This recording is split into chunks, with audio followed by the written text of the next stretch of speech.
नमस्कार, विणास किचनमध्ये स्वागत आहे आपलं. आज आपण करतोय तारल्याचं सुकं किंवा तारल्याचं टिकलं सुद्धा म्हणू शकता. तर पहिले हे तारले मासे व्यवस्थित स्वच्छ साफ करून घेऊया.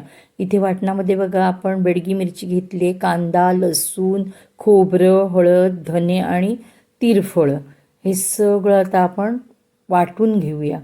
तर इथे बघा आपण मिरची टाकली, लसूण टाकली, धने टाकले आहेत, तिरफळं टाकली आहेत आणि त्यानंतर आपण बघा कांदा, खोबरं आणि हळद हे सगळं टाकून घेतो आहे आणि हे मस्तपैकी बारीक एकदम वाटून घ्यायचं. आणि बऱ्याच जणांच्या मला ना कमेंट असतात की तुम्ही फ्रायला काय लावता. तर ह्याच्यातली जी चटणी असते किंवा ह्याच्यातलंच जे वाटण असतं ते मी वाटीत काढून ठेवते आणि ह्याच्यातलं फ्रायला थोडंसं लावते आणि थोडा मच्छी मसाला. बऱ्याच कमेंट येतात की तुम्ही जी पेस्ट लावता ती कुठची लावता, त्याच्यात काय काय असतं. ती हीच पेस्ट असते, त्याच्यामुळे मी अजून काय वेगळं लावत नाही, हीच पेस्ट मी लावते फ्रायसाठी. तर इथे बघा तारल्या माशा आपण स्वच्छ साफ करून घेतलेले आहेत. आता आपण ह्याच्या फोडणीची तयारी करूया. त्यापूर्वी मी हे वाटण एका भांड्यामध्ये काढून घेतले, मीठ आणि कोकम टाकते आहे बघा ह्याच्यात आणि त्याच्यानंतर आता फोडणीची तयारी करते आहे. तर इथे बघा आपण थोडंसं तेल टाकले, कारण थोडंसं तेल वापरायचं. तारली माशीला तेल स्वतःचं असतं, तारल्या माशांमध्ये तेल भरपूर असतं. मी तेल फोडणीसाठी कमीच वापरायचं. इथे कांदा टाकला फोडणीत आणि कांदा छान असा परतून घेतला आहे बघा आपण.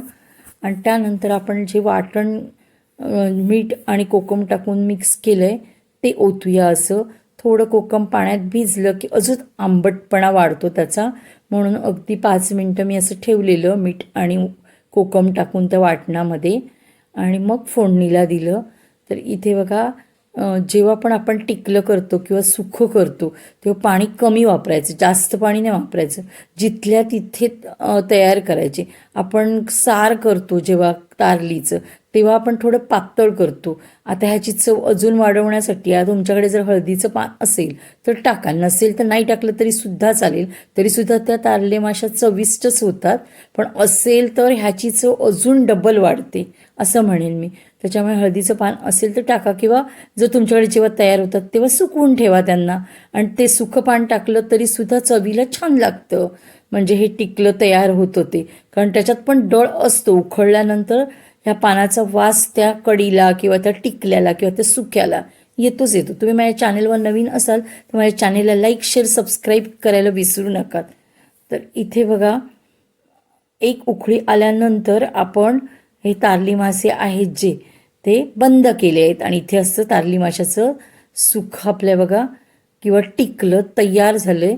एका उकळीबरोबरच बंद करायचे, नाहीतर हे फुटणार आणि मग काटे काटे होणार आहे. त्याच्यामुळे जास्त उकळवत बसायचं नाही. वाटणाला एक उकळी आणि ह्या तारली मासा टाकल्यावर एक उकळी, एवढंच करायचं आणि असं पान व्यवस्थित ठेवायचं आतमध्ये.